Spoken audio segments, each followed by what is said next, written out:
There's no way this one's gonna be true. This one's a rumor, and I don't think PlayStation's ready for this yet. If they are, then what the flip are they waiting for? Where's that PC store that I've been asking about? Not that I care that they're gonna do one or not. Not that I don't know that they're going to be laughed at, but they really have to come in with a lot of value. And so you're seeing these rumors, which I can't, like I said, take with any level of validity. Because, I mean, what am I going to do with it, right? That PlayStation is actually going ahead and bringing forward a cross-buy, I guess I would say benefit to its gamers. But in order for you to have cross-buy, you really have to be device agnostic. So that's where, things get kind of weird. And PlayStation is not yet device agnostic. So how are they going to settle it? You buy a game, we're going to give you a voucher for Steam. It's possible, but then that's too much money for them not to print. If y'all remember, Shuei Yoshida said that them releasing their games on PC is basically like printing money. So I don't know if they're actually ready for this just yet. The idea here, though, is that we look at the PC platforms that allow for you to be able to go ahead and access your games from numerous places, and you realize that there's been work that's been done for this to be real, for this to be possible. There's a customer-centric approach that allows for these particular companies to pretty much allow for you to come in and invest your money. And I got to tell you, ladies and gentlemen, PlayStation is behind in this particular area. Whoever is fomenting this, or if there are rumors or whispers, where PlayStation is probably trying to maybe, in a sense, see how this, in quote, rumor goes out there, it really does show that there's a deficiency for them to compete on this scale. Now, you know what's crazy?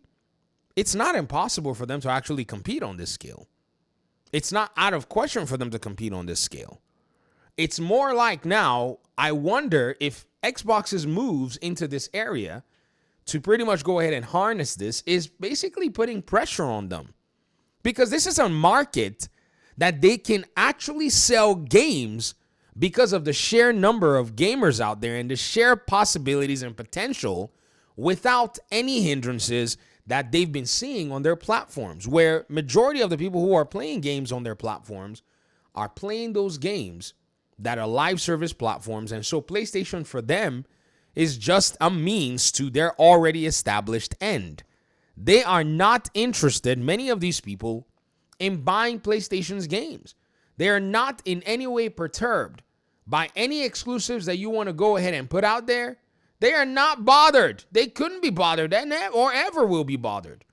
They just want to play the games they want to play. And those are not the games that PlayStation would love for them to always keep playing. PlayStation would love for them to actually, once in a while, break away from these games and, spend $70 on their own titles. There were talks at one time that PlayStation wanted to buy Good Old Games. I don't know how valid that is. I'm not certain. Let me see if I even go ahead and PlayStation wanted to buy GOG. Sony just ignoring GOG, even though these PlayStation games. There's no official news report. Yeah, Viaplay Division is looking to buy GOG. Took them to a different business model. PlayStation requires DRM for its PC games, while GOG is a platform for DRM-free games. So I saw that rumor on Twitter. I'm like, yeah, no, it's not compatible. And so what's PlayStation going to bring to the table even? I think they really are in a position where they have to slow their roll. They have to really do that, because right now, let me go ahead and point out what's going on in PlayStation land. And I've said this before, that this was going to happen, or maybe I may have mentioned some, semblance of it.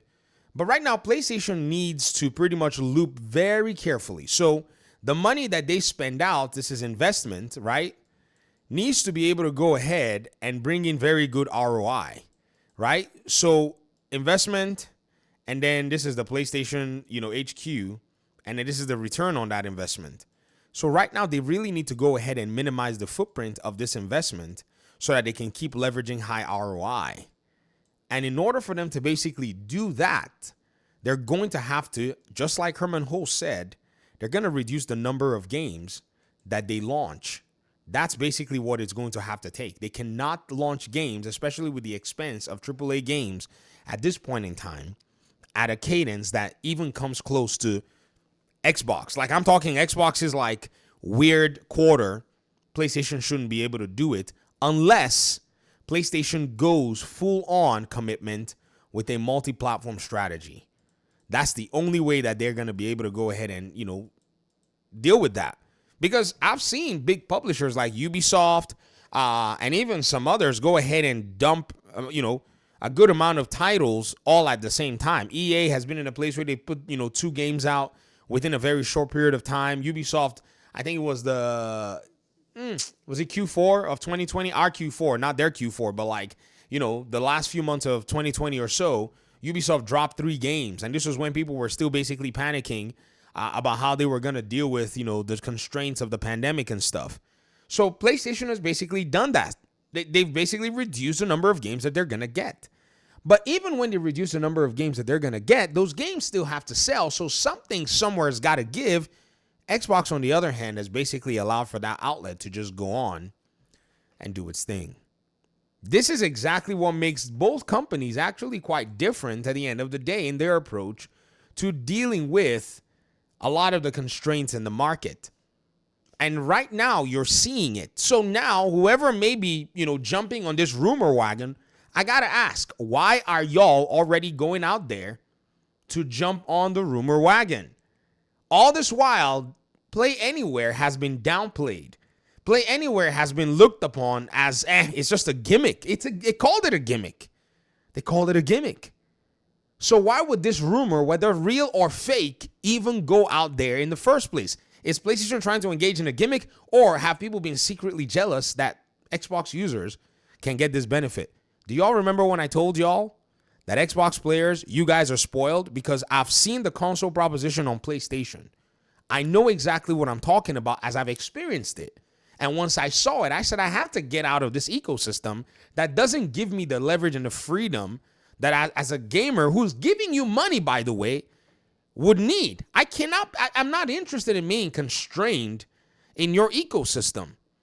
And so the constraint has been a selling point for PlayStation. Xbox has taken the constraint and removed it and wants to use that as a selling point as well. And that is the selling point everyone is going to need, simply because your games have to go to people in order for you to buy them, in order for you to let your stonks go up. These so-called talkatives about exclusives don't buy as many of those games to even permit for the exclusive to be successful enough to make the ROI make sense. So yes, on Twitter, they act like they buy 3 copies of every game. Oh, we love to support the developers. But then when the sales charts come out, we see that it's basically a womp womp moment where there's nothing going on.